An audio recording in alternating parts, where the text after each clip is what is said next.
If you struggle with shyness or social anxiety, check out our free No BS training course with actual useful advice you can do from home.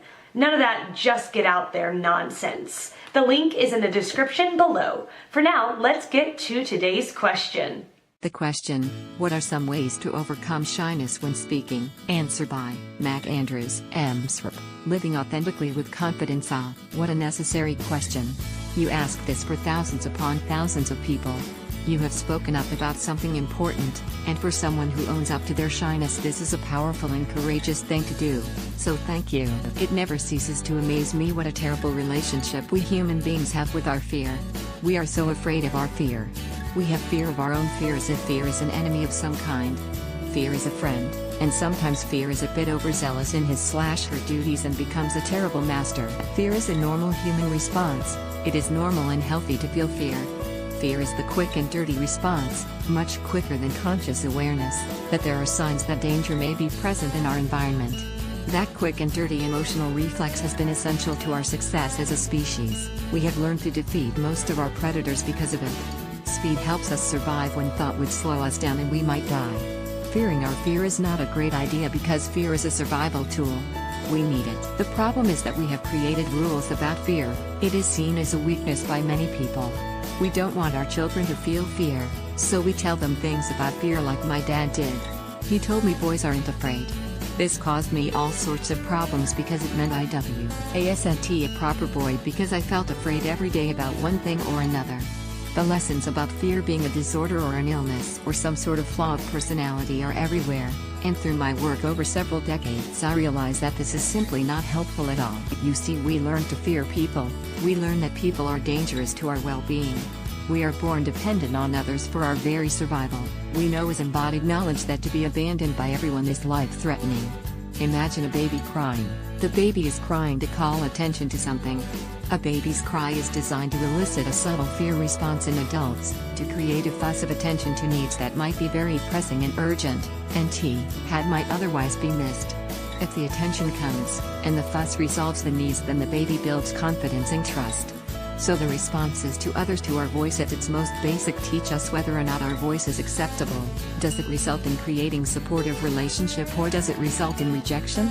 This is where we first learn important rules about ourselves in the world, and how we have to be to call attention to our deepest needs. Then there are experiences as we grow and develop that teach us the power of our voice, the humiliating teacher, the adults who laugh when we say things, sing things, shout things, the peers at nursery or infant school who accept or reject our participation with them based on things we voice. In telling on you for saying that, we are trained to check out what we say, to resist our spontaneous vocalization of thoughts and impulses. We are taught rules that double bind us because they are contradictory.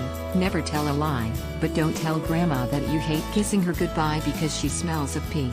Don't lie, but lie. We are taught not to speak but to listen, or we are drowned out by the noise of other siblings, more confident extrovert children, but conversely to speak up on demand, and to say acceptable things, right things, virtuous things, things to make our parents look good, things to avoid punishment, anger, bullying, violence or abuse, laughter, mockery, alienation, rejection from the group, etc., etc., etc.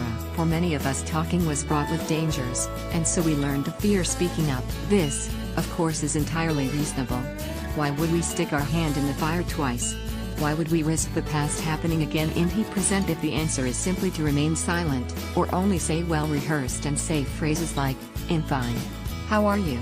and put the attention on others? The fact is that shyness is learned at a time when the environment posed a danger, and the first step is to notice that the danger passed long ago, but you got stuck avoiding the pain of the past, and with no opportunity to rehearse being another way.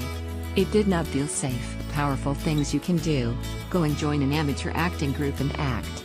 Or go to an adult drama class and learn to speak other people's scripts out loud. Oh, what a joy that can be. Work out what you believe most passionately and collect phrases that really capture what you most believe.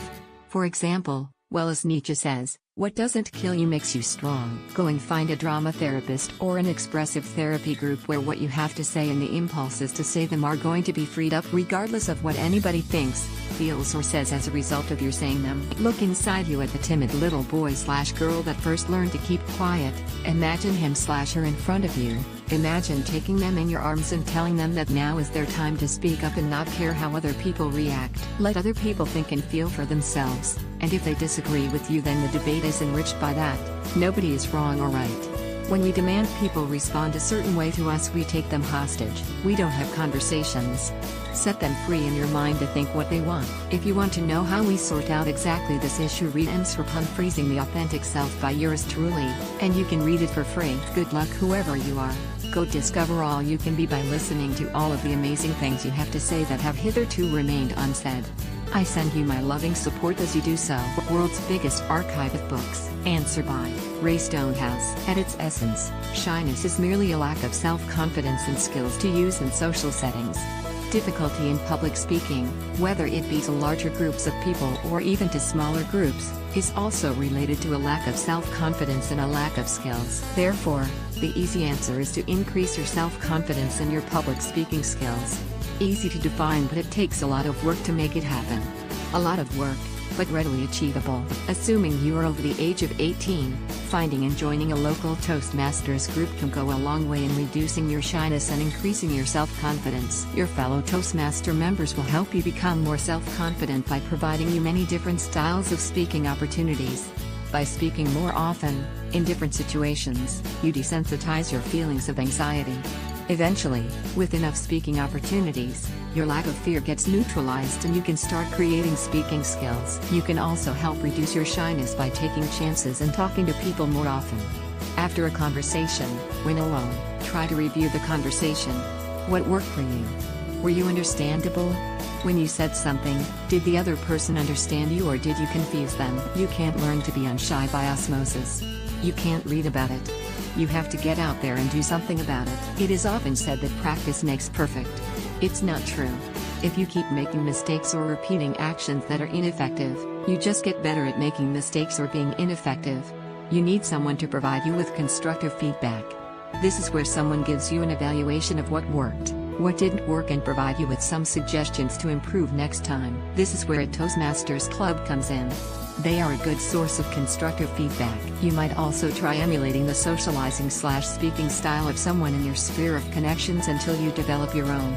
I know all this to be true because it has worked for me. Thanks for your question.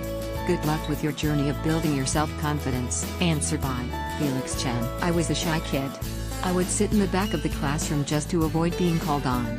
Not being able to speak up was one of my weaknesses, so I practiced by talking with others every chance I got. I attended club meetings, signed up for planning committees, became a board member of a non-profit, volunteered in numerous organizations, held leadership positions in school, started a book club. Now I'm no longer afraid to express my mind. Speaking with others is the best way to overcome shyness.